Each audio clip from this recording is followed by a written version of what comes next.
اگر ایک لمحے کی بھی تاخیر ہو جاتی ہے نا یا میں اس پر نظر نہ رکھواتا تو وہ کسی اور کے نکاح میں چلی جاتی اور میں وہ لمحے کو رکا تھا میں ایک بار پھر سے خالی ہاتھ رہ جاتا۔ نکاح خوان کو لے کر آؤ اور سستے صاحب کو تیار کرو تاکہ ولی کے طور پر اپنا کام کر سکے۔ جواد کو حکم دیتا وہ لمبے رنگ برتا وہاں سے نکلتا چلا گیا۔ اسے ہوش آیا تو خود کو ایک بار پھر اسی کمرے میں پایا جہاں اسے پہلے لے کر آیا گیا تھا۔ سارا منظر یاد کر اس نے ہاتھوں میں سر گرایا تھا۔ یا اللہ، یہ کیا ہو رہا ہے میرے ساتھ؟ میری مدد کریں۔ روتے ہوئے اس نے اپنے سامنے بیٹھی ان 2 عورتوں کو دیکھا جو اس سے ہی گھورنے میں مصروف تھی۔ اس کی آنکھوں سے آنسوؤں کا سیلاب رواں ہوا تھا۔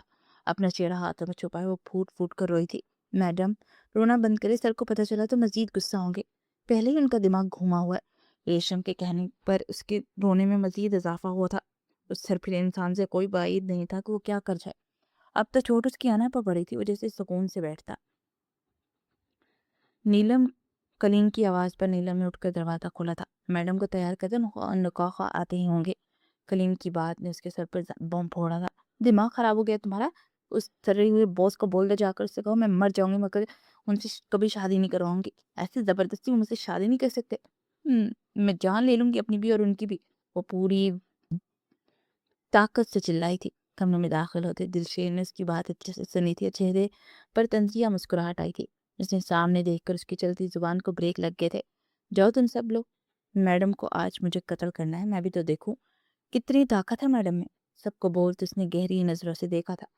ہاں پیچھے میڈم، کوئی چھری، چاقو، تلوار، بندوق، ہتھوڑی یا مجھے مارنے کے لیے کوئی ہتھیار چاہیے تو بتائیں۔ اس کے میٹھے میٹھے لہجے میں چھپے طنز پر جہاں سب نے اپنی مسکراہٹ چھپائی تھی وہیں وہ پوری جان سے جلی تھی۔ دلشیر کے اشارے پر وہ سب کمرے سے نکلے تو اس کی طرف آیا تھا۔ اسے یوں پاس آتے دیکھ کر اس نے اپنے قدم پیچھے کی طرف بڑھائے تھے۔ دور رہو مجھ سے، میں واقعی آج تمہاری جان لے لوں گی۔ اسے وارن کرتے اس نے انگلی آگے کی تھی، مگر ہائے رے قسمت، وہ انگلی اس کی سخت گرفت میں آئی تھی۔ وہ دل سے چیخی تھی۔ دلشیر نے ناگواری سے اسے دیکھا تھا۔ اپنے ابا کے سامنے کیوں نہیں کہا؟ ان کو تو کہا میں آپ جو کہو گے میں وہی کروں گی۔ اس کی نقل اتارتے اس نے ہاتھ نچایا تھا۔ اس کی حرکت پر وہ رونا بھول کر عجیب نظروں سے اسے دیکھنے لگی۔ آدمی تھا کہ کیا؟ آپ سے مطلب میں کچھ بھی کروں یہ آپ کا مسئلہ نہیں ہے، اور کان کھول کر سن لے، میں آپ سے شادی نہیں کروں گی۔ ایسے کیسے نہیں کرو گی؟ اگر تم نے مجھ سے شادی نہیں کی تو میں تمہاری کوئی بھی فیملی ممبرس کو سلامت نہیں چھوڑوں گا۔ اس کی دھمکی پر اس نے سہم کر اسے دیکھا تھا۔ اسے یقین تھا یہ شخص جو کہتا ہے وہ کر کے دکھاتا ہے۔ میرے بابا کہاں ہیں؟ کچھ یاد آنے پر اس نے جلدی سے پوچھا تھا۔ مہمان خانے میں ہے۔ مہمان خانے کو سوچ کر اس کے لبوں پر مسکراہٹ مچلی تھی جسے اس نے بڑی مہارت سے چھپایا تھا۔ تیار ہو جاؤ، اگر زیادہ میرا دماغ کھایا نا تو تمہیں کتوں کے حوالے کر دوں گا اور مہمان خانے میں موجود تمہارے باپ کو بھی۔ اسے دھمکی دے جو وہ باہر آیا اور اب اسے پورا یقین تھا کہ وہ کوئی ایسا قدم نہیں اٹھائے گی جس سے اس کے بابا کو نقصان پہنچے۔ ہوا بھی یہی تھا۔ تھوڑی دیر بعد وہ ریشم اور نیلم کے ساتھ نیچے آئی، دلشیر کی پسند کا سوٹ پہنے۔ ریشم نے اسے دلشیر کے سامنے والے صوفے پر بٹھایا تھا، تبھی سامنے سے اس کا باپ آتا نظر آیا تھا۔ بابا آپ ٹھیک تو ہیں؟ ان کو لڑکھڑاتے دیکھ کر اس نے ان کا ہاتھ تھاما تھا۔ دلشیر کا دل کیا دور رکھ کر لگائے اسے۔ محبت اپنی جگہ، مگر اپنی زندگی برباد کرنے والے کی اسے ابھی بھی فکر تھی۔ شاید اسی لیے بیٹی رحمت ہے۔ میں ٹھیک ہوں بیٹا، دلشیر نے میرا بہت اچھے سے خیال رکھا ہے۔ مسکراتے اس نے دلشیر کو دیکھا تھا جو انہیں گھورنے میں مصروف تھا۔ انہوں نے آپ کو تو کچھ نہیں کیا نا؟ اگر آپ لوگوں کی محبتیں ختم ہو گئی ہوں تو نکاح شروع کریں۔ دلشیر کی سخت آواز پر واپس اپنی جگہ پر آ کر بیٹھی تھی اور وجدان صاحب کی حالت سے اسے اندازہ ہو گیا تھا کہ اس سرکرے آدمی نے انہیں نقصان پہنچایا تھا۔ سوچا تھا فلموں جیسی کڈنیپ کر کے نکاح کروں گا، مگر یہاں تو باپ ہی پیچھے نہیں چھوڑ رہا۔ وجدان صاحب کو گھورتے اس نے مولوی کو نکاح کا حکم صادر کیا۔ پھر تھوڑی دیر بعد وہ دونوں ایک دوسرے کے نکاح میں تھے۔ دلشیر کا خوشی سے چہرہ چمک رہا تھا، جبکہ دوسری طرف پاگل انسان کو دیکھ کر اسے خوف محسوس ہو رہا تھا جب خوشی سے وجدان صاحب کو گلے لگایا ہوا تھا، مگر وجدان صاحب کے تاثرات ہی الگ تھے۔ بابا، میں اپنے بابا سے مل لوں؟ روتے اس نے دلشیر سے کہا جو سنجیدہ تاثرات کے ساتھ ان سے الگ ہوا تھا، اور اس کے الگ ہوتے ہی وجدان صاحب کی جان میں جان آئی تھی، ورنہ تو لگا تھا آج پسلیاں ٹوٹ ہی جانی تھی۔ مجھے معاف کر دو بیٹا، یہ سب میری وجہ سے ہوا نا، میں ایسا نہ کرتا تو تمہاری زندگی برباد مطلب آباد ہوتی۔ دلشیر کی گوری پر انہوں نے فوراً سے بیان بدل دیا تھا۔ کلیم دلشیر کے اشارے پر انہیں لے کر آگے بڑھا۔ اس نے بے بسی سے اپنے باپ کو جاتے دیکھا۔ میڈم آپ کو روم دکھا دو۔ نیلم نے اس کا بازو پکڑ کر اسے آگے بڑھایا، جو پیچھے مڑ کر اپنے باپ کو جاتے ہوئے دیکھ رہی تھی، جن سے اسے کبھی محبت نہیں ملی تھی، جن کا ہونا نہ ہونا اس کے لیے برابر تھا، مگر پھر بھی اسے ان کے لیے برا لگ رہا تھا۔ وہ یہ بات بھی جانتی تھی کہ اس کا باپ اس کے ساتھ کیا کرنے والا تھا، مگر پھر بھی وہ یہ سب نہیں چاہتی تھی۔ بنا کچھ کہے وہ نیلم کی ہمراہی میں چلتی اس کمرے تک آئی، جسے دیکھ کر ہی اسے وحشت نے اپنی لپیٹ میں لے لیا تھا۔ کمرہ دیکھ کر اسے لگا جیسے وہ کسی محل کے کمرے میں آ گئی ہو، جہاں سی سائز بیڈ، بے حد خوبصورت پردے جنہوں نے کھڑکیوں کو ڈھانپ رکھا تھا، چھت پر لگے بڑے بڑے فانوس۔ یہ کمرہ اس کمرے سے کئی گنا زیادہ خوبصورت تھا جہاں وہ اس سے پہلے موجود تھی۔ بیڈ گراؤنڈ کو پھولوں سے سجایا ہوا تھا۔ اس کا دل سکڑ کر رہ گیا۔ آپ یہاں آرام کریں، کوئی بھی کام ہو، کچھ بھی چاہیے ہو، آپ انٹرکام کر دیجیے گا۔ بیڈ کی سائڈ پر لگے انٹرکام کی طرف اشارہ کرتے نیلم باہر بڑھ گئی، جبکہ اس کے چاہتے اس نے جلدی سے بھاگ کر دروازہ بند کیا اور اندر سے چٹکنی چڑھائی تھی۔ اب میں بھی دیکھتی تم کیسے اندر آتے ہو، اغوا کیا نا مجھے۔ سب چیزوں کا جائزہ لیتے وہ بیڈ پر آ کر لیٹی تھی اور خود کو کمفرٹر میں اچھے سے قید کیا تھا۔ دل میں ڈر بھی تھا کہ وہ بدلہ ضرور لے گا، مگر دل کرا کیے وہ پڑی رہی۔ کیا کروں اگر سو گئی اور وہ آ گیا تو؟ خود سے سوال کرتے سے پہلو بدلا تھا۔ نہیں، وہ کیسے آ سکتا ہے؟ میں نے دروازہ اچھے سے لاک کیا، اگر وہ آ گیا تو اس نے دروازہ توڑ دیا تو؟ یا اللہ، اگر اس سے پیچھے بابا کو لا کر مجھے بلیک میل کیا تو؟ خود سے سوال جواب کرتے وہ پاگل ہو رہی تھی۔ لیکن اب نہیں میں آؤں گی بلیک میلنگ میں، لیکن فائدہ؟ اب جب بلیک میلنگ میں نہیں آنا تب تو آ گئی نا۔ خود سے لڑتے وہ تھک گئی، تبھی پھوٹ پھوٹ کر رو دی۔ زندگی ہمیشہ سے اس کے لیے مشکل رہی تھی۔ اب جہاں سوال ساری زندگی کا تھا، وہاں بھی اس کی مرضی کے بغیر فیصلے کیے گئے تھے کہ وہ میرے ساتھ ہی کیوں ہوتا ہے۔ مجھے پڑھنے کا شوق تھا مگر کوئی پڑھانے والا نہیں تھا۔ اپنی محنت سے آگے بڑھی، اپنا خواب پورا کرنے کے لیے پیسے نہیں تھے۔ اب جب ہر لڑکی کا شادی کو لے کر کوئی نہ کوئی خواب ہوتا ہے تو یوں زبردستی مجھ پر رشتہ مسلط کرنے کی کوشش کی گئی۔ کیا ہے میری زندگی؟ تکیے میں منہ دے کر وہ سسکی تھی۔ یا اللہ مجھے ہمت دے، حوصلہ دے، تاکہ میں مضبوط رہوں۔ ہاتھ کی پشت سے گال رگڑتی اس نے دعا کی تھی۔ دیکھو اب تو تمہاری شادی ہوگی نا پریشے سے، اب تو میری جان چھوڑ دو۔ وجدان صاحب نے صوفے پہ بیٹھے اس مغرور شخص کو دیکھا، جس کی وجہ سے ان کی ساری پلاننگ چوپٹ ہو گئی تھی۔ انہوں نے ایک بے بس نظر سامنے پیسوں کے بیگ پر ڈالی جو ان کے تھے مگر اب واپس دل شیر کے ہو گئے تھے۔ دیکھو ابے یار سسر کتنا بولتے ہو۔ اس نے 2 انگلیوں سے ماتھا مسلا تھا۔ کلیم یہ سارے پیسے واپس لو، اور وہ لمحے کو ہنسا تھا۔ کوشش کرتا ہوں کہ انہیں کہیں اور کام نہ ملے۔ دل شیر کی بات پر بری طرح چونکے تھے۔ یہ کیا مذاق ہے؟ دیکھو اب تو میں نے اپنی بیٹی سے تمہاری شادی کر دی نا، تو یہ سب کیوں؟ پہلے اس چیڑ سے ضلالت کی فکر کیا کم تھی، دوسرا اس نے دیے ہوئے سارے پیسے واپس لے لیے تھے، اب نوکری بھی نہیں کرنے دے گا۔ میرا اور آپ کا مذاق بنتا ہے؟ اس نے سنجیدگی سے انہیں دیکھا تھا جب بری طرح جٹ پٹا رہے تھے۔ دیکھو میں مانتا ہوں میں نے غلط کیا، مجھے وعدہ نبھانا چاہیے تھا، مگر میں سچی بول رہا ہوں، مجھے خود پریشا نے کہا تھا وہ شادی کرنا چاہتی ہے۔ کوئی اور بات کرو، اس نے انہیں بیچ میں ٹوکا تھا۔ میں بس یہ چاہتا ہوں مجھے جانے دو، اور خدا کے لیے میرے لیے مشکلات مت کرو، تمہیں پریشے کا واسطہ۔ انہوں نے اس کے آگے ہاتھ جوڑ دیے تھے۔ اس کا واسطہ دے تو دیا، مگر تمہیں کیا لگتا ہے میں یہ واسطہ کنسیڈر کروں گا؟ اس کی آئی برو اٹھا کر سوال کرنے پر اس نے بے پہلو بدلا تھا۔ دیکھو اب تو تم نے یہ سارے پیسے بھی واپس لے لیا، مجھے چھوڑ دو، میں وعدہ کرتا ہوں میں کسی کو کچھ نہیں کہوں گا۔ ان کی بات پر وہ دل کھول کر ہنسا تھا۔ تمہیں لگتا ہے کہ اگر تم کسی کو کچھ کہو گے تو مجھے فرق پڑے گا؟ میں دل شیر ہوں، یہاں میرا سکہ چلتا ہے۔ غلطی کی تم نے میرے بارے میں جانے بغیر مجھ سے پنگا لینے کی۔ اب تمہاری ہر حرکت پر میری نظر ہوگی۔ اب خیر تو تم مناؤ اپنی اور صاحب کی۔ گھمبیر لہجے میں کہتا وہ نے ٹھیک ٹھاک ڈرا گیا تھا۔ میں وعدہ کرتا ہوں میری طرف سے اب کوئی غلطی نہیں ہوگی، بس میری نوکری مت ختم کروانا، خدا کا واسطہ ہے تمہیں۔ اس کے آگے گر گڑائے تھے۔ دلشیر کو اس انسان پر حیرت ہوئی تھی جس نے لمحے کو بھی اپنی بیٹی کی فکر میں ایک لفظ نہیں بولا تھا۔ اسے خود میں اور پریشے میں کوئی فرق محسوس نہیں ہوا تھا۔ اسے نفرت ہونے لگی تھی اس دنیا کے لوگوں سے جن کے لیے پیسہ، شہرت، یہ سبھی اہم تھا۔ اولاد سے۔ یہاں اب لوگ پیسہ کمانے کی دوڑ میں اتنے آگے نکل گئے تھے کہ اپنے پیچھے نہ جانے کتنے رشتوں کو روندتے جا رہے تھے۔ آئندہ مجھے پریشے کے آس پاس بھی نظر مت آنا، جاؤ بخش دیا تمہیں اپنے بیوی کے صدقے۔ اس کے کہتے وہ فل سپیڈ میں وہاں سے غائب ہوئے تھے۔ کلیم اس پر نظر رکھنا، کوئی گڑبڑ نہ کرے، یہ انسان، اس پر مجھے ذرا برابر بھروسہ نہیں ہے۔ اوکے باس، آپ بے فکر رہیں۔ اسے یقین دلاتا کلیم ان کے پیچھے گیا تھا، جبکہ اس کے جاتے ہی اس کے ماتھوں پر سوچوں کا جال بنا تھا۔ وہ گھر میں داخل ہوئے تو نرگس بیگم اور عظمیٰ کو صحن میں بیٹھے پایا۔ انہیں دیکھتے ہی فوراً آگے بڑھی تھی۔ سہیل کے ابا پیچھے کہاں ہے؟ آپ لائے کیوں نہیں اسے؟ کہاں لے گئے وہ لوگ آپ لوگوں کو؟ ان کے پے در پہ سوالوں پر ان کے ماتھے کے بلوں میں اضافہ ہوا تھا۔ سانس لے، کیا آتے ہی سر کھا رہی ہے؟ پتہ بھی ہے کیا کچھ برداشت کر کے آ رہا ہوں؟ اپنی دکھتی کمر پکڑ کر وہ بستر پر ڈھیر سے گئے۔ نرگس بیگم نے غور سے ان کے پاؤں کو دیکھا جہاں سے وہ لڑکھڑاتے ہوئے آئے تھے۔ انہوں نے آپ کو مارا ہے سہیل کے ابا؟ اپنا منہ بند کر لے نرگس، سر نہ دکھا، وہ ضد ہو کر بولے تھے۔ میں تو اپنا منہ بند کر لوں گی، مگر تم یہ بتاؤ پریشے کہاں ہے؟ شادی کر لی اس کی، بس اب خوش؟ وہ غصے سے اٹھ کر بیٹھے تھے۔ مارا ہے اس آدمی نے مجھے، خوش ہو جا، یہی تو چاہتی تھی نا؟ اور تجھے کیا غم ہو رہا ہے؟ اولاد تو وہ میری تھی، تو کیوں فکر کر رہی ہے؟ سوتیلی ہے، سوتیلی بن کر رہ۔ 1000 بار سمجھایا تجھے، تیری اولاد نہیں ہے وہ۔ ذرا 2 گھڑی سانس لینا حرام کرتی ہے، جان عذاب کو آگی۔ پتہ نہیں کون سی منحوس گڑی تھی جو اس گھر میں قدم رکھا، ساری خوشیاں ہی غارت ہو کر رہ گئی ہیں۔ غصے میں بولتا نرگس کو ایک طرف دھکیلا اور خود کمرے میں بند ہوئے تھے۔ نرگس نے ایک نظر بند دروازے کو دیکھا اور پھر عظمیٰ کو۔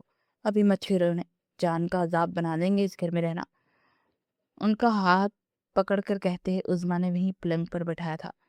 اپنا موڈ فریش کرتے اس نے ایک نظر آئینے میں خود کو دیکھا اور دلکشی سے مسکرایا تھا۔ تو میں تمہارا نصیب تھا، جبھی تو کوئی اور پسند نہیں تھا آج تک، خود سے کہتے اس نے بالوں میں ہاتھ چلایا تھا کہ خود کو پرفیوم سپرے کرتے اس نے اپنے قدم اوپر کی طرف بڑھائے۔ دل خوشیوں سے بھرا تھا۔ اس نے مسکرا کر دروازے کے ہینڈل کو ہاتھ رکھا تھا، مگر اسے دھچکا لگا، اندر سے دروازہ لوک تھا۔ اس کے ماتھے پہ میں بلوں میں اضافہ ہوا۔ جب بھی واپس نیچے آیا اور اس نے دوسری کی اٹھائی اور واپس اوپر آیا، ایک بار پھر دروازہ کھولنے کی کوشش کی، مگر اگر صرف لاک ہوتا تو کھلتا نہ۔ وہ محترمہ تو پورا انتظام کر کے سوئی تھی۔ اس کی چالاکی پر وہ کافی محسوس ہوا تھا۔ لبوں پر ایک بار پھر بھرپور مسکراہٹ آئی تھی۔ چوہے بلی کا کھیل کھیلنا چاہتی ہو، کوئی بات نہیں، مگر پھر بعد میں مجھ سے شکوہ مت کرنا۔ اس کے اکثر مخاطب ہوتے وہ ہنس کر دوسرے کمرے میں آیا اور دیوار کے پاس آ کر اس نے ایک بٹن پریس کیا تو وہ دیوار ہٹتی چلی گئی، اس کے کمرے کا دروازہ نمایاں ہوا۔ اس نے دل شیر کو کچھ زیادہ ہی ہلکے میں لے لیا تھا۔ سیٹی بجا تھا، وہ دوسرے راستے سے اپنے کمرے میں داخل ہوا تھا۔ اس کے کمرے میں آتے ہوئے دروازہ بند ہوا تھا اور اس کی جگہ دیوار نے لے لی تھی۔ اس نے ایک تائنانہ نظر پورے کمرے میں ڈالی، ہر چیز لاک تھی، یہاں تک کہ باتھ روم کا دروازہ بھی۔ اسے بے اختیار ہنسی آئی تھی۔ ارد گرد ہوتی ہی نظر بیڈ پر آ کر رکی تھی، جہاں وہ گٹھی کی صورت میں کمفرٹر میں دبکی پڑی تھی۔ اس کا دل پوری تیزی سے دھڑکا، جسے پہلی نظر میں چاروں شانوں چت کر گئی تھی۔ آج پورے حق سے اس کے بیڈ پر براجمان تھی۔ یہ بات بہت اچھے سے جانتا تھا کہ اس سے محبت نہیں کرتی، مگر اسے خود پر یقین تھا۔ اس کو اغوا کر کے شادی کرنے کا اس کا کوئی ارادہ نہیں تھا، مگر حالات نے اسے ایک قدم اٹھانے پر مجبور کیا۔ گہرا سانس بھرتا وہ اپنے کپڑے لیے باتھ روم میں بننا اور تھوڑی دیر میں فریش سا وہ باتھ روم سے باہر آیا، بالوں کو تولیے سے کی مدد سے سکھاتا وہ بیڈ پر نیم دراز ہوا تھا، غور سے کمفرٹر میں موجود اسے دیکھنا چاہا۔ ایک تو پورا حق رکھتا تھا اسے دیکھنے کا، دل بھر کر دیکھنے کا۔ کبھی کمفرٹر کا کونا کھینچ کر اسے پرے کیا، اس کا چہرہ ایک دم سامنے آیا، اس کا دل پوری سپیڈ سے دھڑکا۔ غلط کیا ہے تم نے، جانتا ہوں ناراض ہو، شاید نفرت بھی کرتی، مگر سب ٹھیک کر دیں گے کیونکہ میں دل شیر ہوں۔ اس کے ماتھے پر جھک کر لب رکھتا وہ اس کے ساتھ ایک کمفرٹر میں گھسا تھا اور وہ اس شیر کی جگہ پر سو کر خود کو 30 مار سمجھنے کی غلطی کرنے والی پریشیس صبح بری طرح پچھتانے والی تھی۔ اس کی آنکھ عجیب سے احساس کی وجہ سے کھلی۔ بر کو سمجھ نہیں آیا وہ کہاں ہے۔ ہاتھ کی پوچھ سے آنکھوں کو مسلتے اس نے ارد گرد دیکھنا چاہا۔ اس نے جیسے ہی کروٹ لے کر دلشیر کو اپنے بے حد قریب سوئے پایا تھا، وہ پوری قوت سے چیخ مارتی فوراً اٹھ کر بیڈ سے دور ہوئی تھی، جیسے نہ جانے کون سی بلا دیکھ رہی ہو۔ کیا مسئلہ ہے؟ کیوں چیخ رہی ہے صبح صبح؟ دماغ خراب ہے؟ نیند سے بوجھل آواز اور آنکھیں اس نے شدید قسم کی ناگواری کے ساتھ اسے دیکھا تھا۔ دماغ میرا نہیں، آپ کا خراب ہے۔ ہمت کیسی بھی میرے قریب آنے کی؟ جان لے لوں گی میں آپ کی۔ پھولی سانسوں کے ساتھ اس نے 2 قدم مزید پیچھے لیے۔ دلشیر نے گہری نظروں سے اسے دیکھا، آنکھوں میں چمک آئی تھی۔ آؤ آؤ، جان سے مارو، آج ہو نا، جان سے مارنے کے لیے تو قریب آنا پڑے گا نا، آج شاباش، یا میں آؤں؟ وہ کہتے ہوئے کمفرٹر سے نکلا تھا۔ اسے یوں کھڑے ہوتے دیکھ کر وہ مزید پیچھے ہوئی تھی اور سائڈ ٹیبل پر رکھا واس اٹھایا تھا۔ اس کے ہاتھ میں واس دیکھ کر دلشیر نے گہرا سانس بھرا تھا اور افسوس سے نفی میں سر ہلایا۔ اب اگر ایک قدم بھی آگے بڑھایا نا دلشیر صاحب، یہ واس ہوگا اور آپ کا سر۔ اس کے قدم رکتے دیکھ وہ شیر ہوئی تھی۔ اس کے اس انداز پر دل و جان سے قربان ہوا تھا۔ تبھی نہ چاہتے ہوئے وہ کہا لگا گیا، یہاں کامیڈی شو نہیں چل رہا، جو ٹام نکل ہے شرافت سے یہاں جائے، ورنہ مجھ سے برا کوئی نہیں ہوگا۔ وہ اسے ہنستے ہوئے سخت کہنے لگا تھا، میں اسی لیے ہنس رہا ہوں، کل تک بابا آپ جو بولو گے کروں گی، اماں سے ڈروں گی، اب میرے آگے شیرنی بڑی ہو جانی، کون سا ڈرامہ دیکھا تھا ہاں پوری رات؟ آنکھ دبا کر وہ اسے مزید سلکھا گیا۔ میں ہر ایک سے نہیں ڈرتی، آئی سمجھ؟ اور میرے ماں باپ ہے، اور نے جس سے مجھ سے شادی کی ہے اس کے بعد لگتا ہے میں آپ سے ڈروں گی؟ کون کہہ رہا ہے تمہیں کہ تمہیں مجھ سے ڈرو؟ بس اس کو انجان دیکھ کر وہ مزید اس کے قریب اور ایک جھٹکے میں اس کی کمر میں ہاتھ ڈال کر اسے اپنی طرف کھینچا۔ یہ سب اتنا اچانک ہوا، اسے لمحوں کو کچھ سمجھ نہیں ہوا ہی ہوا کیا۔ ہوش تو تب آیا جب خود کو اس کے ہتھیار میں قید پایا۔ چھوڑو مجھے! اس کے کندھے پر مکے برساتے ہوئے چلائی تھی۔ چھوڑ دوں گا تاکہ تم مجھے جان سے مار دو ہاں؟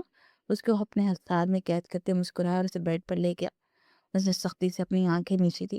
کھولو آنکھیں، کچھ نہیں ہونے دے سکتا تمہیں میں۔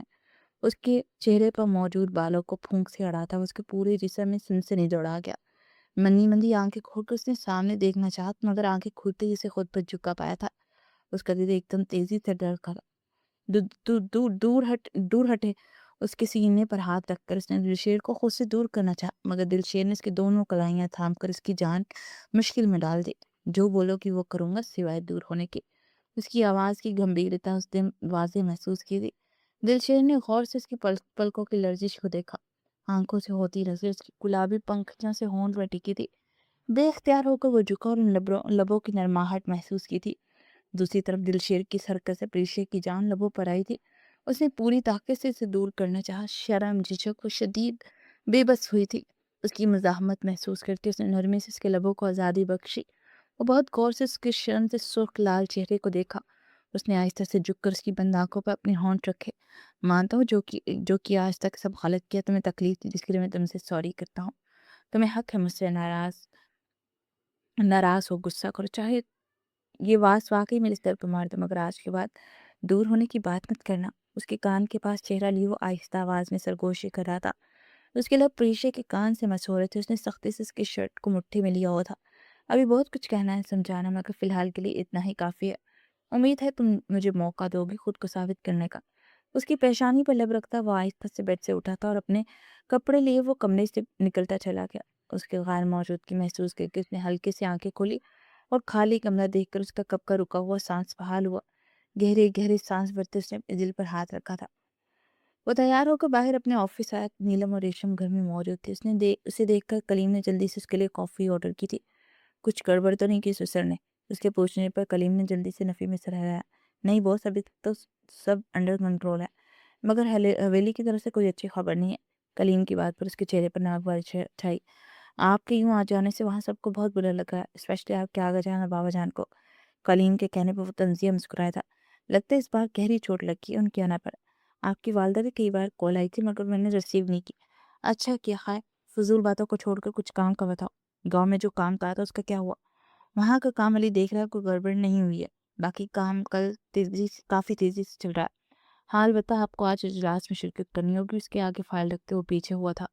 کلیم ایک کام کرو، اپنی میڈم کی ضرورت کا سارا سامان گھر پہنچا دو اور کوشش کرنا اسے کسی قسم کی کوئی مشکل نہ آئے۔ اگر سسر صاحب کوئی حرکت کرے تو فوراً مجھے اطلاع دینا۔ اب جاؤ کام کرو۔ کلیم اس کے کہنے پہ جلدی سے باہر پڑا۔ فائلز پر نظر چلاتے سے اچانک صبح کا منظر یاد آیا تو ہونٹوں پر الوہی مسکان نے ڈیرا جمایا تھا۔ گہرا سانس بھر کر اپنی حالت پر ہنسا تھا۔ بہت مشکل ہونے والا ہے بیٹا دلشار، اب دعا کرو کہ وہ تمہیں معاف کر دے، تم سے محبت کرنے لگے۔ اپنے موبائل میں اس کی تصویر دیکھتا وہ خود سے مخاطب ہوا تھا۔ اس طرح کا وہ بندہ تھا، وہ کبھی بھی کوئی رشتہ زبردستی سے بنانے کا قائل نہیں تھا۔ جب اسے پہلی بار دیکھا وہ اپنا دل ہار بیٹھا۔ اسے کوئی تجربہ نہیں تھا، یہ سب کیسے کرتے، اس لیے جو سمجھ میں آیا وہ کیا۔ پہلے تو اس نے رشتہ ہی بھیجا، اس کا کوئی نہیں تھا، جو تھا انہیں وہ اپنا سمجھتا ہی نہیں تھا۔ اس کے نکاح کا سن کر وہ پاگل ہوا تھا، اسے غصہ آیا جبھی اس نے انتہائی قدم اٹھایا تھا، ورنہ دلشیر خان کبھی کسی کے ساتھ زبردستی نہیں کرتا تھا، مگر یہاں وہ نہ جانے کیوں بے بس ہو گیا۔ اب ہو گیا تو ہو گیا یار، اب بس اپنی غلطی سدھاروں گا تاکہ تمہیں مجھ سے پیار ہو جائے۔ اس سے مخاطب ہوتے وہ اپنے کام کی طرف متوجہ ہوا۔ وہ فریش ہو کر باہر آئی تو بیڈ پر اتنا سامان بکھرا دیکھ کر اس نے ناسمجھی سے سامنے کھڑی نیلم کو دیکھا۔ دلشیر کے جانے کے بعد وہ واپس سے کمفرٹر میں گھسی تھی اور ایک بار پھر روتے روتے وہ دوبارہ سو گئی۔ اسے خود پر حیرت ہوئی تھی کہ یہاں آ کر وہ کتنا سو رہی تھی۔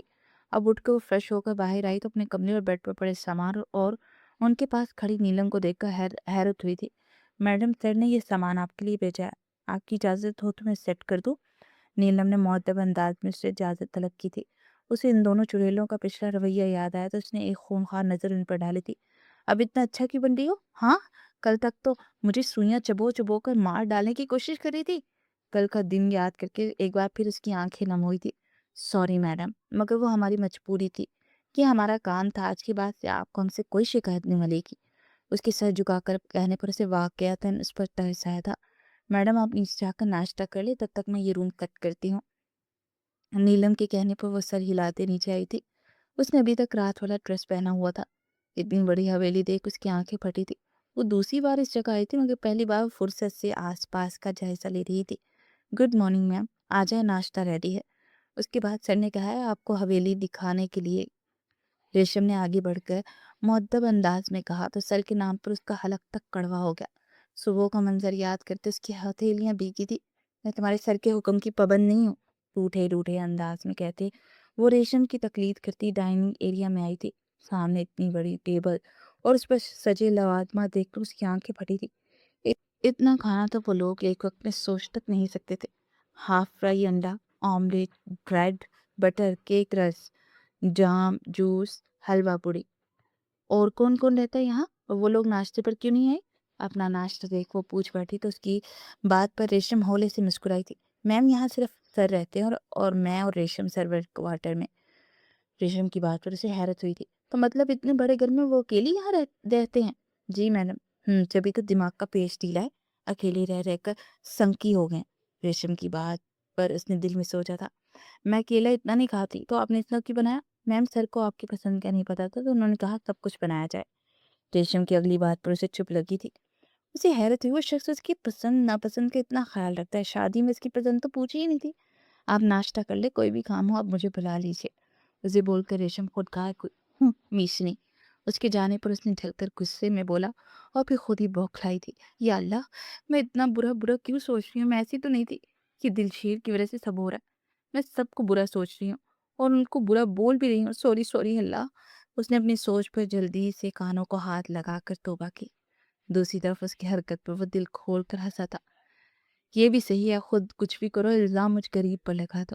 اس کی حرکت پر وہ خود سے بولا تھا، اب کہاں کام میں دل لگنا تھا۔ دوسری طرف وہ بیچاری یہ طے کرنے کی کوشش میں ہلکان تھی، کھائے تو کھائے کیا؟ یا اللہ، کسی ایک چیز کو بھی نہیں کھایا تو یہ پھر کھانے کا ضیاع ہوگا نا، اور اگر کھا لیا تو پیٹ کا۔